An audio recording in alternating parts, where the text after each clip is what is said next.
ओम नमो देवी महादेवी शिवाय सत्तम नमः। नमो प्रकृताय भद्राय नित्याय प्रताय स्वताम।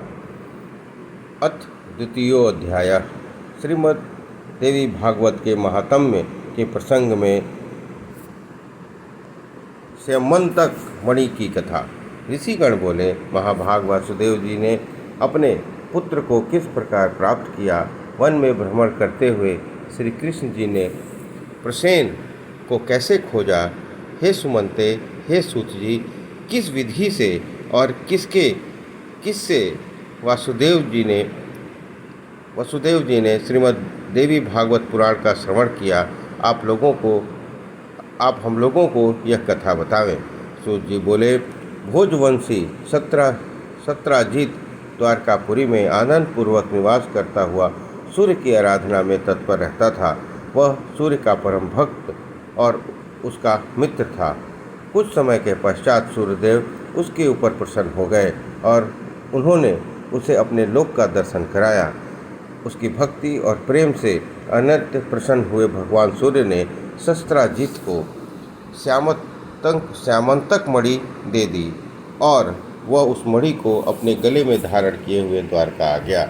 उसे देखकर मणि के तेज से भ्रमित नागरिकों ने शस्त्राजित को सूर्य समझकर सुधर्मा नामक अपनी सभा में विराजमान श्री कृष्ण के पास पहुंचकर उनसे कहा, हे जगतपते, आपके दर्शन की अभिलाषा से भगवान सूर्य स्वयं आपके पास आ रहे हैं। यह बात सुनकर सभा में कृष्ण हंसकर बोले, हे बाल स्वभाव वाले नागरिकों, ये सूर्य भगवान नहीं है बल्कि शस्त्राजित है, जो स्वयं सूर्य द्वारा प्रदत्त स्यमंतक मणि से दीप्तिमान होता हुआ यहाँ आ रहा है।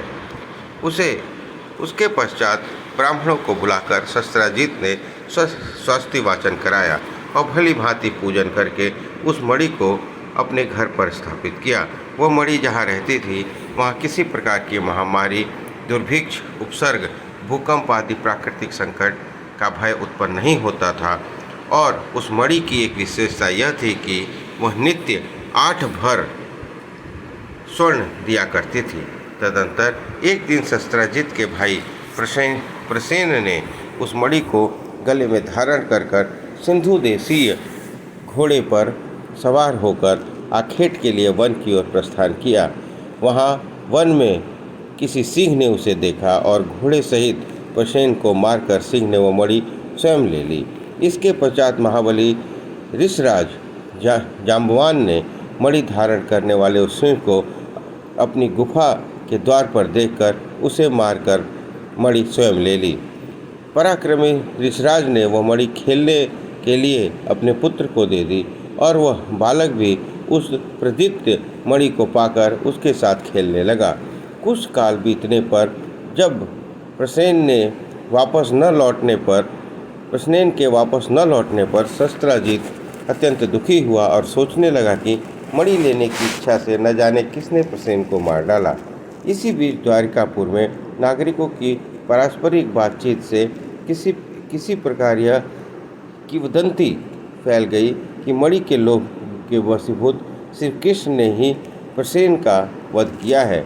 श्री कृष्ण ने जब अपने विषय में अपयश की यह बात सुनी तो उन्होंने अपने ऊपर लगे हुए कलंक से परिमार्जन हेतु प्रसेन के अन्वेषणार्थ नागरिकों के साथ प्रस्थान किया। वन में पहुंचने पर श्री कृष्ण ने सिंह द्वारा मारे गए प्रसेन को देखा और तदंतर गिरे हुए रक्त बिंदुओं के चिन्हित मार्ग का अनुसरण करते हुए सिंह को खोजते हुए कुछ दूर गए।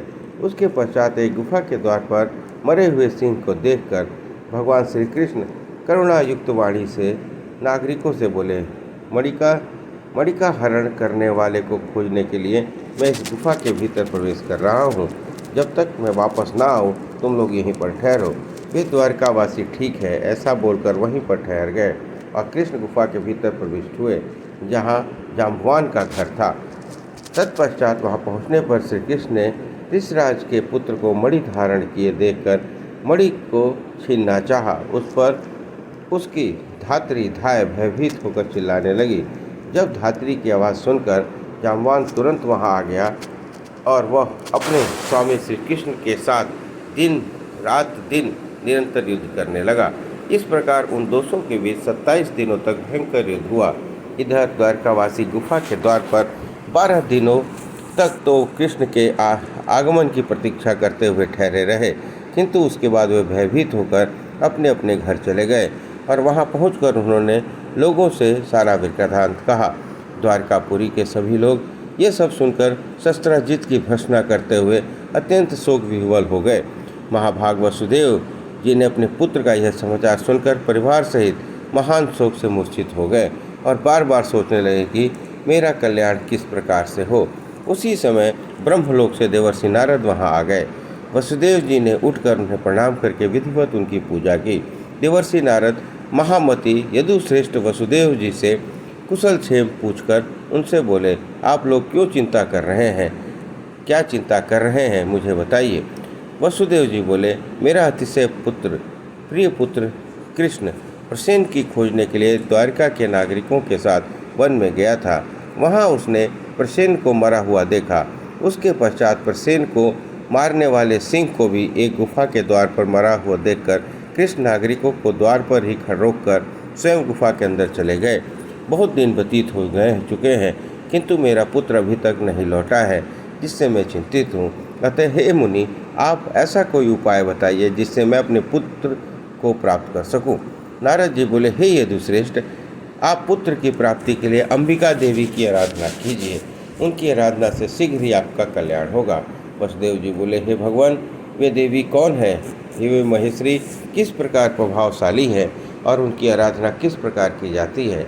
हे देवर्षि, कृपा करके यह बताइए। नारद जी बोले, हे महाभाग वसुदेव, देवी के अतुल्य महात्म्य के विस्तार पूर्वक वर्णन करने में कौन समर्थ है? अतः मैं संक्षेप में ही कह रहा हूँ, आप उसे सुनिए।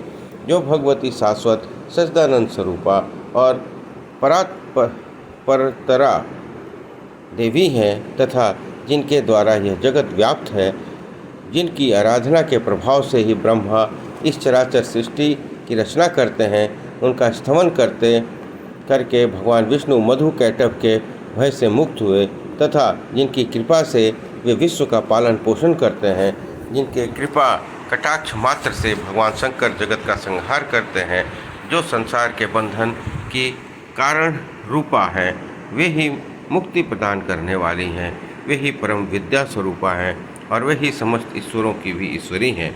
अतः आप नवरात्र विधान के अनुसार जगदम्बा की विधिवत पूजन करके 9 दिनों तक श्रीमद् देवी भागवत पुराण का श्रवण कीजिए, जिसके श्रवण मात्र से आप शीघ्र ही अपने पुत्र को प्राप्त कर लेंगे।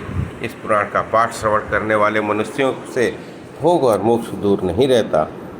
नारद का ऐसा कहने पर वे वसुदेव जी मुनि श्रेष्ठ नारद को प्रणाम करके अत्यंत प्रेम पूर्वक कहने लगे। वसुदेव जी बोले, हे भगवान, आपके इस कथन से देवी महात्म्य के संबंधित एक अपना वृत्तांत मुझे याद आ गया है, मैं उसे कह रहा हूँ, आप सुनिए। पूर्व काल में पापी कंस ने आकाशवाणी के माध्यम से देवकी के 8वें गर्भ से अपनी मृत्यु जानकर भयभीत हो भार्या सहित मुझको बंदी बना लिया। तदंतर मैं अपनी पत्नी देवकी के साथ कारागार में रहने लगा और पापी कंस भी मेरे पैदा होने वाले पुत्रों को एक एक करके मारता रहा। इस प्रकार जब कंस ने मेरे 6 पुत्रों को मार डाले, तब मेरी निर्दोष भार्या देवकी अत्यंत शोकाकुल हो उठी और दिन रात दुखी रहने लगी। तत्पश्चात गर्ग मुनि को बुलाकर उनका अभिवादन और पूजन करके पुत्र प्राप्ति की कामना से मैंने उनसे देवकी का दुख बतलाकर, हे भगवान, हे दया सिंधो, हे मुनिवर, आप युधिकुल के गुरु हैं, अतः मुझे आयुष्मान पुत्र की प्राप्ति का कोई उपाय बतलाइए। इसके अनंतर दया निधान गर्ग जी प्रसन्न होकर मुझसे कहने लगे। गर्ग जी बोले, हे महाभाग वसुदेव, अब आप उस सर्वश्रेष्ठ साधन को सुनिए जो भगवती दुर्गा अपने भक्तों की दुर्गति का विनाश कर देती है। आप उन कल्याणकारी कारिणी देवी की आराधना कीजिए, इसके शीघ्र ही आपका कल्याण होगा, क्योंकि उनकी आराधना से ही सभी लोगों की समस्त कामनाएं पूर्ण हो जाती हैं। दुर्गा की उपासना करने वाले मनुष्यों के लिए संसार में कुछ भी दुर्लभ नहीं है। गर्ग मुनि ने ऐसा कहने पर मैं प्रसन्न हो गया और अपनी पत्नी सहित मुनि श्रेष्ठ गर्ग को परम श्रद्धापूर्वक प्रणाम करके दोनों हाथ जोड़कर मैंने उनसे कहा। वसुदेव जी बोले, हे भगवान, हे करुणा सागर, हे गुरु, यदि आप मुझ पर स्नेह रखते हैं तो मेरे कल्याण के निमित्त आप ही उन भगवती चंडिका की आराधना करें। मैं तो कंस के घर में बंदी रहने के कारण कुछ भी कर सकने में समर्थ नहीं हूँ। अतः हे महामते, आप ही अब दुख सागर से मेरा उद्धार कीजिए। मेरे इस प्रकार कहने पर वे मुनि श्रेष्ठ प्रसन्न होकर बोले, हे वसुदेव, आपकी प्रीति के कारण मैं आपका कल्याण करूँगा। मेरे द्वारा प्रीतिपूर्वक प्रार्थना किए जाने के उपरांत गर्ग मुनि देवी दुर्गा की आराधना की इच्छा से ब्राह्मणों के साथ विंध्य पर्वत पर चले गए। वहां जाकर जप और पाठ के तत्पर रहते हुए गर्ग मुनि अब जगत की मातृ स्वरूपा और भक्तों की कामनाओं को पूर्ण करने वाली भगवती की आराधना करने लगे। जब पूजादि अनुष्ठानों की समाप्ति के पश्चात आकाशवाणी हुई कि हे मुने, मैं प्रसन्न हो गई हूँ, अतएव तुम्हारे कार्य की सिद्धि होगी। समस्त प्रकार के पाप और अनाचार स्वरूप पृथ्वी का भार का नाश करने के लिए मुझसे प्रेरणा प्राप्त कर स्वयं भगवान विष्णु अपने अंश से वसुदेव की भार्या देवकी के गर्भ से अवतार लेंगे। कंस के भय से वसुदेव जी उस पुत्र को लेकर शीघ्र ही गोकुल के नंद के घर पहुंचा देंगे और वहां से यशोदा की कन्या को लाकर अपने घर में राजा कंस को दे देंगे। तब कंस उस कन्या को मारने के लिए उसे पृथ्वी पर पटक देगा। तदनंतर उसके हाथ से छूटकर मेरी अंश स्वरूपा वह कन्या तत्क्षण अलौकिक रूप धारण करके विंध्य पर्वत पर चली जाएगी और निरंतर जगत का कल्याण करेगी। इस प्रकार उस आकाशवाणी को सुनकर गर्ग मुनि भगवती जगदम्बा को प्रणाम करके प्रसन्न मन से मथुरापुरी आ गए। आचार्य गर्ग के मुख से महादेवी के वरदान की बात सुनकर मैं पत्नी से अत्यंत प्रसन्न हुआ और परम आनंद विभोर हो उठा। तभी से मैं देवी के अत्युत्तम महात्म्य को जान रहा हूँ और हे देवर से आज भी आपके मुखारबिंद से मैंने वही देवी महात्म्य सुना है। अतः प्रभो, अब आप ही मुझे श्रीमद् देवी भागवत सुनाइए। हे दया निधान, मेरे सौभाग्य से ही आप यहाँ पधारे हैं। वसुदेव का वचन सुनकर प्रसन्न मन वाले नारद जी ने शुभ दिन और शुभ नक्षत्र में श्रीमद् देवी भागवत की कथा आरंभ की। कथा में आने वाले विघ्न बाधाओं के समनार्थ ब्राह्मण देवी ने नवाक्षर ओम ऐं ह्रीं क्लीं चामुंडाय विचे मंत्र का जाप और मार्कंडेय पुराण में वर्णित देवी स्तोत्र का पाठ करने लगे। प्रथम स्कंद के आरंभ में ही वसुदेव जी ने देवर्षि नारद के मुख से निःसृत अमृत स्वरूप श्रीमद् देवी भागवत पुराण का भक्तिपूर्वक श्रवण करने लगे। 9वें दिन कथा की समाप्ति होने पर महानवमी वसुदेव जी ने श्रीमद् देवी भागवत ग्रंथ का तथा कथावाचक दोनों की प्रसन्नतापूर्वक पूजा की। उधर कंदरा में श्री कृष्ण और जाम्बवान के बीच चल रहे युद्ध में श्री कृष्ण जी ने मुष्टिका प्रहार से जाम्बवान का शरीर अत्यंत शिथिल पड़ गया। उसी प्रकार जाम्बवान को भी पूर्व काल की घटनाएं याद आ गई और भगवान श्री कृष्ण को परम भक्ति के साथ प्रणाम करके अपने अपराध के लिए क्षमा याचना करते हुए उसने श्री कृष्ण ने कहा, अब मुझे ज्ञात हो गया है कि आप रघु श्रेष्ठ श्री राम ही हैं, जिसके भयंकर कोप से सागर और लंका नगरी दोनों क्षुब्ध हो गए थे और रावण अपने बंधु बांधवों सहित मारा गया था। हे कृष्ण, वे राम आप ही हैं, अतः मेरी धृष्टता को क्षमा करें। मैं आपका सर्वथा सेवक हूँ, अतः मेरे योग्य जो भी कार्य हो उसके लिए मुझे आदेश दीजिए। जाम्बवान का वचन सुनकर जगतपति श्री कृष्ण बोले, हे ऋषराज, मणि प्राप्त करने के लिए हम लोग इस कंदरा में आए हैं। तत्पश्चात ऋषराज जाम्बवान ने श्री कृष्ण की विधिवत पूजा करके श्यामंतक मणि तथा अपनी पुत्री जाम्बवंती उन्हें प्रसन्नतापूर्वक अर्पित कर दी।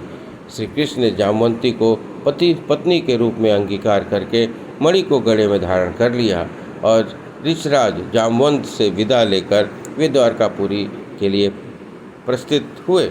उधर द्वारका में उदार हृदय श्री वसुदेव जी ने श्रीमद् देवी भागवत पुराण कथा की समाप्ति के दिन ब्राह्मणों को भोज कराया और नानाविध दक्षिणा से उन्हें संतुष्ट किया। जिस दिन वे ब्राह्मण वसुदेव को आशीर्वाद प्रदान कर रहे थे, उसी समय भगवान श्री कृष्ण मणि धारण करे हुए पत्नी जामवंती के साथ वहाँ आ गए। भार्या सहित भगवान श्री कृष्ण को देखकर वसुदेव जी और उपस्थित जनसमूह की आंखें